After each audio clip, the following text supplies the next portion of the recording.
Hey everybody, you've got Jen and Sonia here talking about all things kiosk. Last time we were talking about speed of service, and today we're going to be discussing labor optimization. So, Sonia, I know you're a big fan of the podcast QSR Uncut, as am I.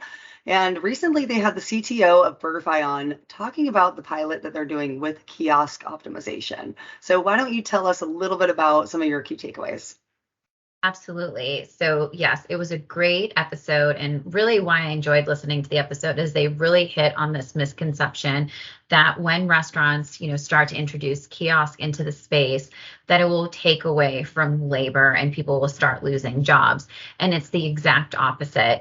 Kiosks really have been able to relocate those labor hours. And when guests are coming into restaurants, now there is time for employees to greet the guests, bring them an extra drink, help them at the kiosk if they're looking to order a dessert. And so it really brings restaurants back to their roots of like hospitality and being able to serve their guests. Absolutely. And I know everybody has probably experienced this throughout COVID, where you'll see one of your favorite restaurants or kind of a QSR or a restaurant that is not open as late as it used to be. And that's a big push here, is really being able to reallocate those labor hours to later in the day and not having to close so soon. So certainly something that people can relate to out there. One of the other things that I thought was really interesting is the first thing that popped into my mind about the kiosk optimization was McDonald's, Yeah. right? And I went looking for articles about this, trying to figure out how long ago this was. And it was actually in 2004 when they started doing Wow. this.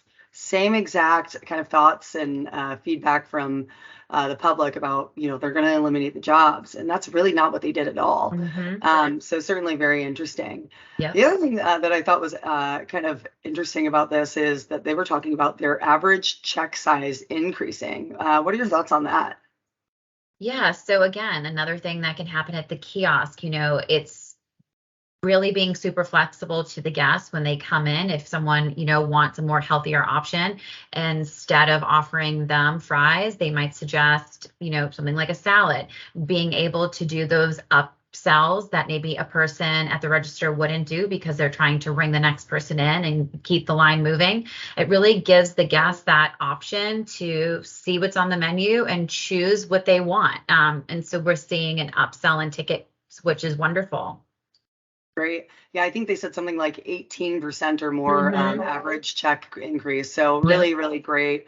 And then the last question I would have would be around demographics. I think that that's always kind of the big elephant in the room is, you need to make sure that the UI on this kiosk is, something that a 4-year-old can understand and something an 84-year-old can understand. So what kind of feedback do you have on that?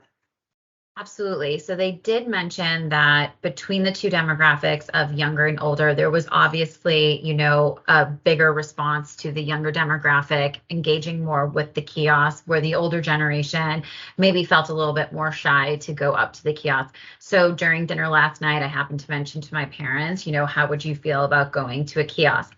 And there was definitely some reservations around, well, do they accept cash? How about if I don't know what I'm doing? And I think, with that real allocation of labor, we can address those types of insecurities that might come up with the older demographics when they're going to the kiosk. Absolutely. Well, I'll make sure to ask my dad at dinner tonight, and I'll make sure Mhm. to post his feedback in the comments below. We love hearing your guys' feedback. That's it for today, and take care, everyone. Bye. Thanks. Bye.